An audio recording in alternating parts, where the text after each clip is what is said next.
Hallo allerseits und willkommen zur Bausatzbesprechung des T-Rex von Pegasus Hobbys im Maßstab 1:24. Da sieht man wieder mal, wie vielseitig unser Hobby ist. Man muss ja nicht nur Bausätze von Fahrzeugen oder Flugzeugen bauen, es gibt auch diverse Bausätze von prähistorischen Tieren. Ich denke, zum T-Rex braucht man jetzt nicht viel sagen, das Tier kennt jedes Kind. Wesentlich interessanter ist da aber die Entdeckungsgeschichte. Bereits im Jahr 1874 hat Arthur Lakes mehrere Zähne entdeckt, die allerdings nicht näher beschrieben wurden und einfach eingelagert wurden, und erst 2002 kamen die wieder ans Licht und wurden da erforscht und beschrieben, und da kam eben raus, dass die Zähne mal zu einem Tyrannosaurus Rex gehört haben. Das ist sozusagen der erste paläontologische Fund. 1892 beschreibt dann Edward Drinker Cope diverse Wirbelteile, die er gefunden hat, und nennt das Tier dann Manospondylus gigas. Das waren allerdings, wie sich später herausgestellt hat, auch Wirbelteile von dem Tyrannosaurus. In den Jahren 1900 und 1902 entdeckt dann der Barnum Brown zwei Fleischfresser, zumindest Teile davon, und diese Skelettteile werden dann von Henry Fairfield Osborn als zwei unterschiedliche Arten beschrieben. Die einen Skelettteile klassifiziert der dann als Dynamosaurus imperiosus und die anderen Skelettteile dann als Tyrannosaurus Rex. Das ist also der früheste Zeitpunkt, wo dieser doch berühmte Name auftaucht. Einige Jahre später bemerkt dann der Osborn seinen Fehler und sieht ein, dass das eben nicht zwei Tiergattungen sind, sondern nur eine, und verschmilzt das Ganze und ist dann eben bei dem Namen Tyrannosaurus Rex geblieben. Das ist auch der Name, der sich für dieses Tier etabliert hat, auch im wissenschaftlichen Bereich, wobei es eben genau genommen im akademischen Sinne richtig wäre, dieses Tier eben Manospondylus gigas zu nennen, weil das eben der erste Name war, der dem Tier gegeben wurde. Und dabei bleibt man normalerweise auch. Da ist eben der Tyrannosaurus Rex eine Ausnahme. Da man aber dann so viele Jahre schon die Bezeichnung Tyrannosaurus Rex verwendet hat, ist es dabei geblieben. Und unter dem Namen ist das Tier ja auch jedermann bekannt. Soweit so gut, dann schauen wir mal rein in die Schachtel. Die ist relativ groß und schwer. War ich ganz erstaunt, als ich den Bausatz bekommen habe, wie schwer der ist. Der Karton als solcher ist relativ dünn. Ich kann auch hier sehen, dass die Bauteile da auch gern mal ein bisschen Löcher reinstechen. Also so ganz optimal ist die Verpackung nicht, aber wir haben es hier Gott sei Dank mit wenig bruchgefährdeten Teilen zu tun. Hier haben wir dann die Bauanleitung, und die Bauteile sind hier alle in einem großen Beutel drin, und wir haben hier auch noch eine kleine Bodenplatte und ein Namensschildchen. Werfen wir vorher noch kurz einen Blick auf die Bauanleitung. Die ist relativ klein ausgeführt, aber das reicht auch. Hier vorne noch ein bisschen Information zum T-Rex, ist allerdings nicht so gehaltvoll, wie man sich das vielleicht wünschen würde. Dann geht der Zusammenbau los. Der nicht ausgewachsene Triceratops ist beinhaltet. Das ist ganz schön. Macht dann auch eine schöne Szene. Viele Teile sind hier nicht zu montieren. Das sollte auch für Anfänger ganz gut machbar sein. Zu guter Letzt kommt hier die Bemannungsanleitung. Auch die ist recht kurz gehalten. Wir wissen ja auch nicht, wie die Tiere ausgesehen haben. Es gibt ja auch Spekulationen, dass auch die größeren Dinosaurier ein Federkleid hatten. Ist also alles spekulativ, und man kann die Figuren eigentlich bemalen, wie man will. Hier unten findet sich eine Farbtabelle, die ist aber sehr allgemein gehalten und bezieht sich auf keinen spezifischen Farbhersteller. Hier oben im Text findet man noch ein paar nützliche Informationen. Da wird erwähnt, dass die Bausatzteile aus Vinyl gefertigt sind, was bedeutet, dass wir die Teile am besten mit Sekundenkleber oder mit Zwei-Komponenten-Kleber verbinden. Der normale Modellbaukleber wird da nichts helfen. Schauen wir uns jetzt die Bauteile an. Wie man jetzt schon erahnen kann, wird das eine relativ große Figur. Ist auch Sinn der Sache, nachdem das ein Riesenvieh war. Ja, hier die Oberflächendetails wie Schuppen und so weiter sind für meine Begriffe sehr scharf wiedergegeben. Wie gesagt, es ist nicht sicher, wie jetzt da die Haut beschaffen war, ob jetzt der Tyrannosaurus Federn hatte oder ja, größere oder kleinere Schuppen. Das ist jetzt nicht so bekannt, aber ja, mit dieser Ungenauigkeit oder diesem Unwissen eher müssen wir eben leben. Ja, hier am Rücken und am Bauch hat es eine ganz feine Trennnaht. Da weiß ich jetzt auch nicht, wie man das versäubern könnte. Weil abschleifen, glaube ich, haut da nicht hin wegen dieser Schuppenstruktur. Aber das ist ganz minimal. Vielleicht wird es reichen, wenn man da mit Mr. Surfacer das einfach zuschmiert. Ist wahrscheinlich die einfachere Lösung.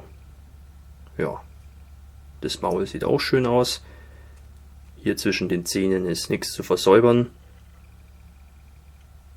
Ja. Macht einen guten Eindruck. Also irgendwelche gröberen Mängel kann ich hier nicht erkennen. Hier dann der Schwanz. Der macht ja im Grunde die halbe Körperlänge vom T-Rex aus. Und auch hier haben wir wieder eine feine Trennnaht. Oben und unten. Ist aber kaum als solche zu erkennen. Ja, wie schon gesagt, das Material ist relativ hart, also sollte auch sich ganz gut bemalen lassen. Ist zwar aus Vinyl, aber ich denke, das sollte kein Problem sein. Ja, schöne Oberfläche, finde ich ganz überzeugend. Als nächstes die beiden Hinterläufe sind ja sehr schön modelliert, erinnern ein bisschen an die Hähnchenschenkel, was wahrscheinlich auch gar nicht so weit hergeholt ist, nachdem meines Wissens der nächste lebende Verwandte vom T-Rex tatsächlich das Huhn ist. Hier unten haben wir ein bisschen was zum Versäubern, aber das ist ja keine Arbeit. Ist auch rundum detailliert, auch hier unten an den Sohlen, wo man eigentlich später nicht hinsieht, weil er ja drauf steht, aber trotzdem sind alle Details da.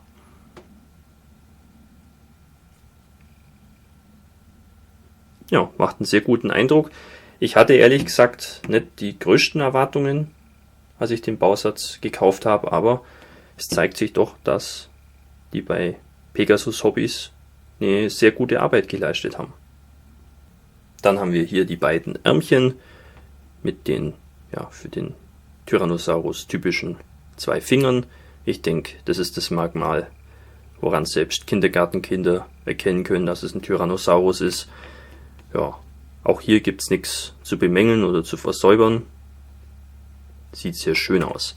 Und was mir auch gut gefällt ist, dass die Position der Arme dem gegenwärtig akzeptierten wissenschaftlichen Stand entspricht, nämlich dass sie so an der Seite und dann so umarmend runterhingen und nicht irgendwie nach vorne gezeigt haben. Scheint auch so zu sein, dass die hier auch gut recherchiert haben. Ja, die Passgenauigkeit ist glaube ich nicht schlecht, wobei die Teile doch recht streng da reingehen. Jetzt muss ich schauen, dass ich es wieder rauskriege. Ja, also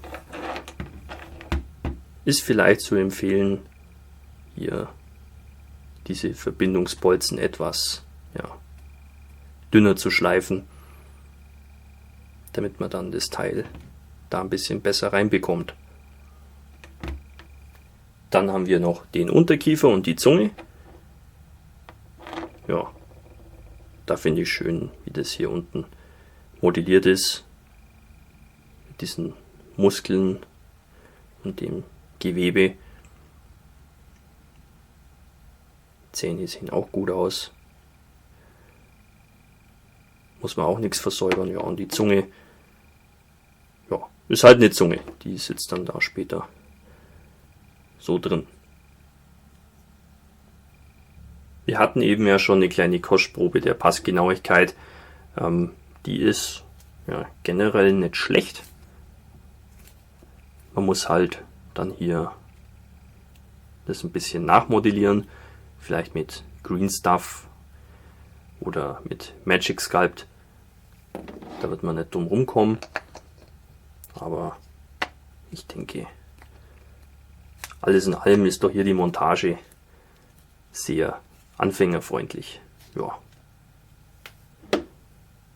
Ich würde es am ehesten mit Sekundenkleber verkleben. Aber vielleicht sind für so große Teile wie hier auch andere Klebstoffe geeignet. Der Zwei-Komponenten-Kleber ist sicherlich auch ein Thema. Ja, wie schon gesagt, ein bisschen was zum Verspachteln oder zum Nachmodellieren gibt es hier, aber ich denke, das ist machbar.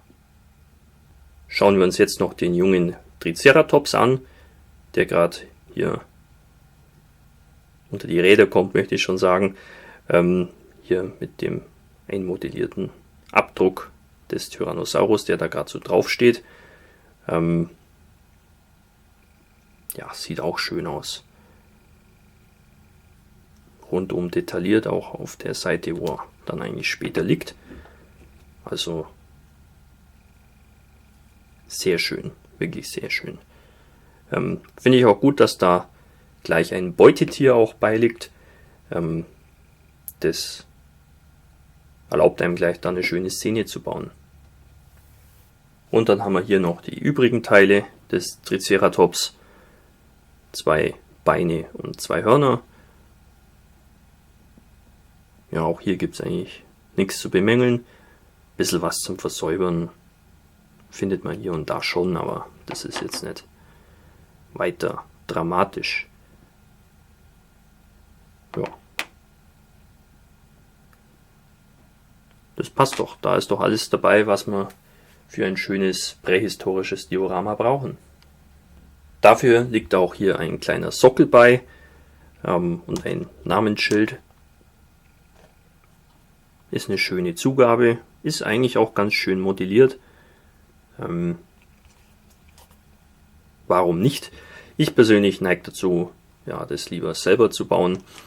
Aber ja, wer sich das nicht zutraut oder das schon schön genug findet, kann das natürlich ohne Bedenken hernehmen. Ist eine solide Basis, kann man natürlich dann nur aufpeppen mit diversen Bewuchs.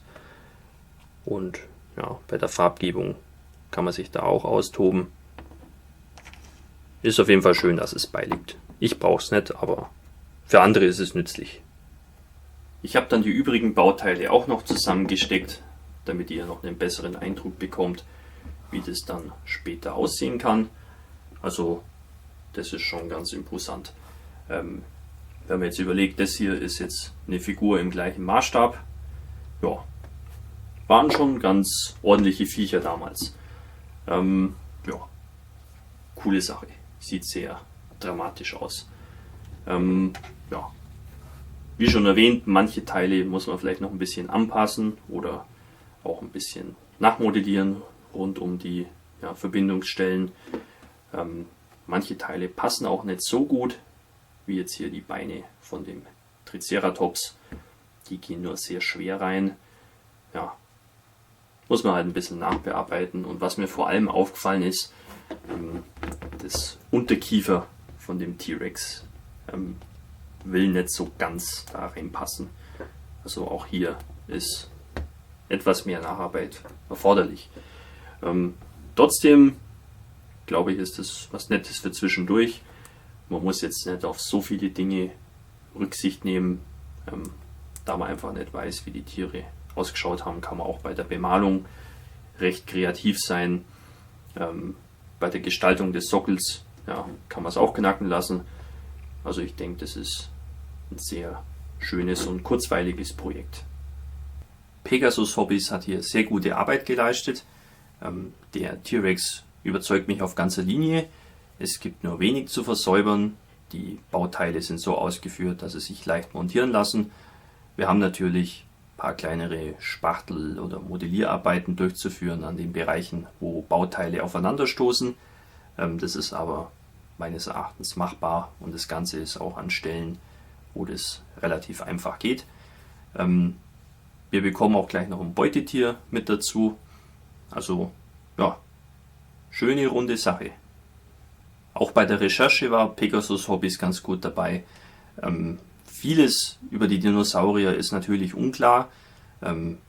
Besonders eben, ja, hatte jetzt der T-Rex Federn oder nicht, ist eine spekulative Frage. Da kann uns die Wissenschaft noch keine eindeutige Antwort liefern. Ich würde mal sagen, bei großen Tieren wie jetzt dem T-Rex ist es mit den Federn, glaube ich, nicht so ein Thema. Das kann man ja auch bei großen Säugetieren beobachten, wie Elefanten oder Nashörnern. Die haben ja jetzt auch nicht so ein dichtes Fell, weil einfach große Tiere eher das Problem haben, dass sie zu viel Körpertemperatur haben.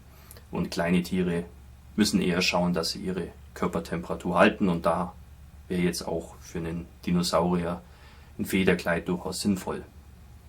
Jedenfalls ist der T-Rex, den Pegasus Hobbies hier dargestellt hat, mehr oder weniger auf dem aktuellen Stand. Das sieht man vor allem eben an der Armpose. Die wird wohl so gewesen sein. Alles andere ist sowieso spekulativ. Und ich finde eben gut, dass der T-Rex nicht so mager aussieht, sondern ja, ein bisschen mehr Fleischgewebe drauf hat. Dass das einfach ein bisschen realistischer aussieht. Und nicht einfach nur wie ein Dinosaurier-Gerippe, was eine Haut angezogen bekommen hat. Obwohl der Bausatz erst 2014 rausgekommen ist, ist er hierzulande gar nicht so leicht zu bekommen. Ein paar Händler haben den, so zwischen 50 und 70 Euro muss man rechnen. Auf eBay ist er auch zu finden, kommt da aber meistens aus dem Ausland.